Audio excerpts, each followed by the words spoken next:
Right now it is time for Brian Ross to join us in Real News. Brian joins us on a Thursday morning at this time, and we take a look at stories going on throughout the world. Good morning, Brian. Good morning to you, Marshall.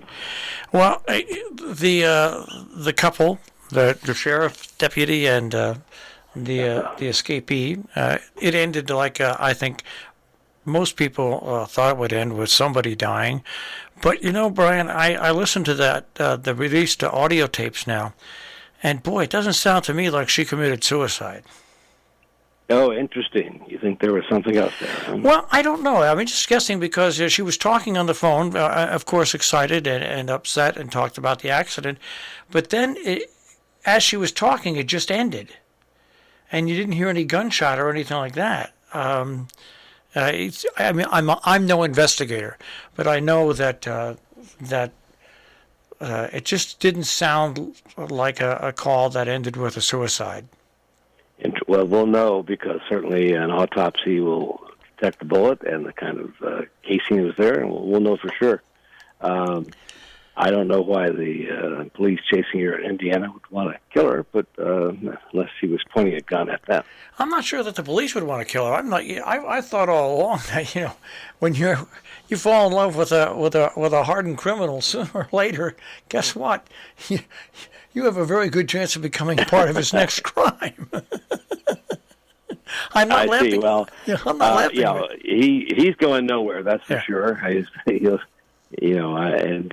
What motive he'd have, who knows? But it certainly captured the attention of the country. And why is that? Why are we so interested in such a thing? We've seen movies of the same thing, and here it is in real life. It's a sad story, frankly, when you think about it. This woman looking for love in all the wrong places. Yeah, and it ended like most things like that end. Yeah, no, it's a sad story. The reason we like it, well, because we're America. What can I say? I think as a kid, my father always used to say, as a kid, I used to watch the figure eight demolition derbies. And one day he came in and saw me watching. He turned it off. He said, "Why on earth would you watch something and want to see people crash? Can you tell me?" And I couldn't tell him. Morbid curiosity.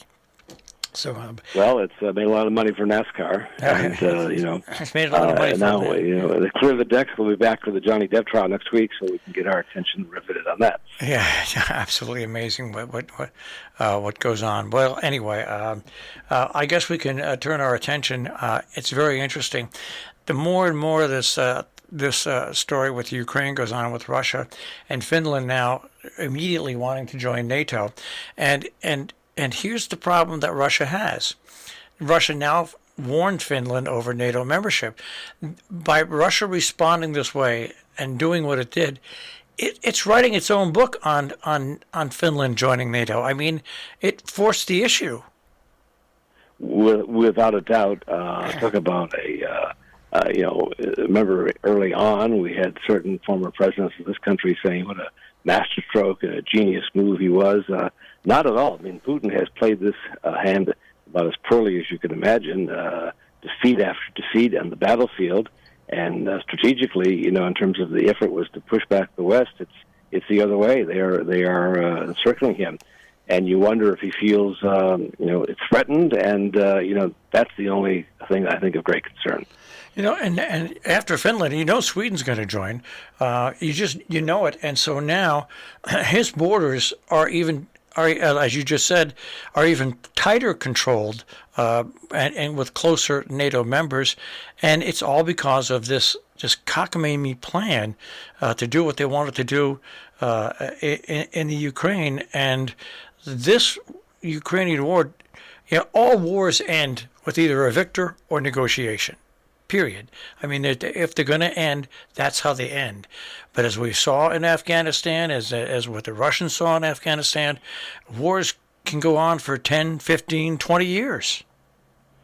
Well, and we're seeing, from certainly we know what the U.S. and allies are spending to resupply the Ukrainians. So we have to assume on the other side that Russia is going to bankrupt itself trying to keep up with the spending of the West to match, weapon for weapon. It's going to be that kind of battle. At some point, we'll see who's got the deeper resources. It reminds me back when Ronald Reagan was president. Most people, Sure. Russia basically, we outspent Russia and put Russia in the position it was in, and that's why I can't understand why Putin didn't see that happen before and it would happen again. That's what I sit here and I don't understand. Huge miscalculation that I think he perhaps felt that Joe Biden was weak, NATO and the U.S. were at odds. They wouldn't do anything. They wouldn't want to get involved. So, a major miscalculation, without a doubt. I don't think there'd be any words about it. And the victory day at the beginning of this week across Europe and in Russia, of course, there was no victory to celebrate in Russia. And, and he sort of, in his speech there, he was defiant. But he was less threatening than he had been before. Everyone's trying to read into what he meant, what he said. But as you're saying, the miscalculation is enormous. And it's hard now. It's hard to look at Vladimir Putin and actually take for serious anything he says with what happened leading up to what happened in Ukraine and what's gone on since then. I mean, basically, the man has changed the face of Europe probably forever now. Well, forever is a long time, but without a doubt, this is a change. It's changed the structure there of how they see themselves, and Russia was not seen as a threat before. Now it is, and clearly, Finland, Sweden, Norway, they're aware of what could happen, and by joining NATO, they sort of assure that really he can't take them on, and I think he's going to realize that sooner or later. And the question, I think, talking to people who are real experts on this is what is it? What's the strategy? What's the off ramp that Putin needs or will use to stop this?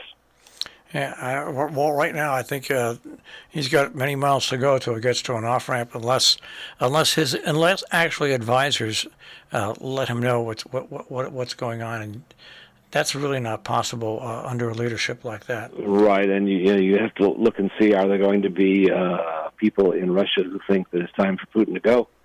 In a dictatorship like that, sometimes it's overnight. The coup happens and he's gone. That would be the end. It's just so interesting to look how the face of a war has changed. It's absolutely amazing.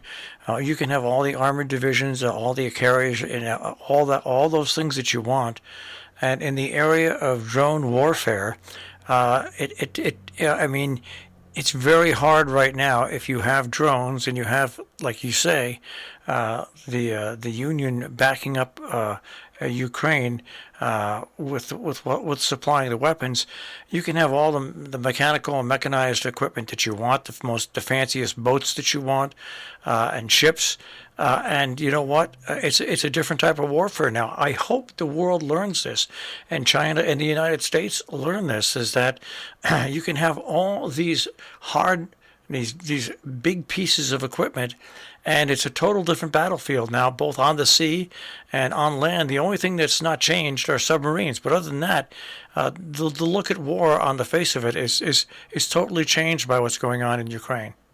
Right, and even at sea, submarines, yes, but the value of those big flagships, like the one that was sunk by the Ukrainians, the Russian flagship, you wonder about our huge investments in aircraft carriers, whether that is really an outdated notion as well. I think the whole notion of warfare and how it's best approached, is called into question. We're seeing, what happens in the 21st century, as you say, drones, light and limber is really going to win the day. Yeah, you look back to the Falkland Islands, you would think that countries would learn. Britain lost one of their major warships in the Falkland Islands, not even to something as technical as they have today, but to an Exocet missile. An Exocet missile against an aircraft carrier nowadays and stuff like that would literally bounce off and explode and not sink it. But nobody learned from the Falkland Islands War that Britain lost that battle, lost one of their heavy cruisers to an Exocet missile, one single Exocet missile.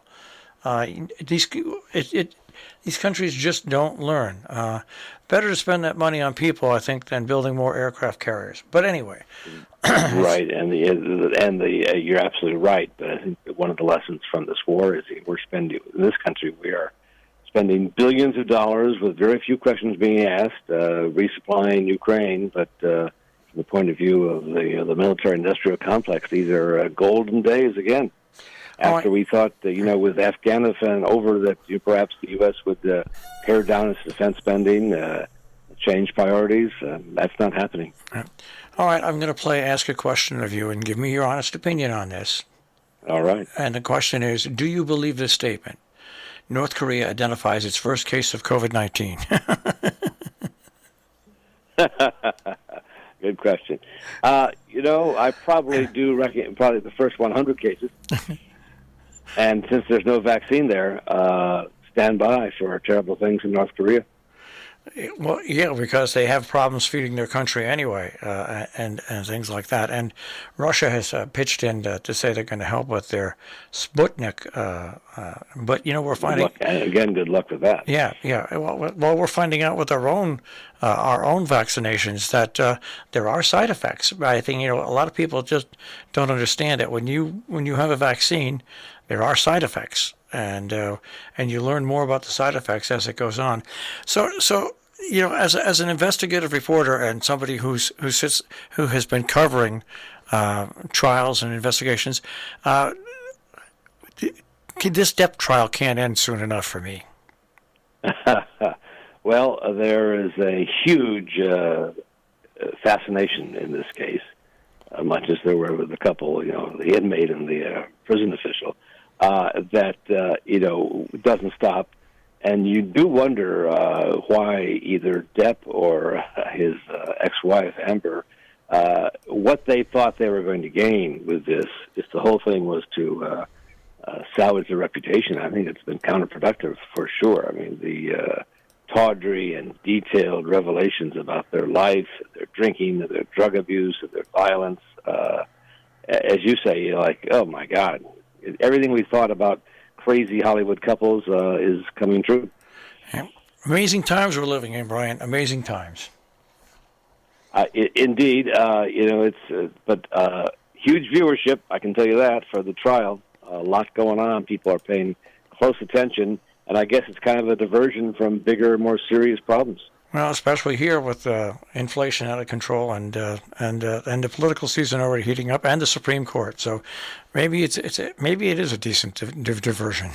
I don't know. All right, Brian, we will speak to you next week. Always good to be here, and have a great day. All right, take care. Brian Ross and Real News here on The Breakfast Club on Robin Hood Radio.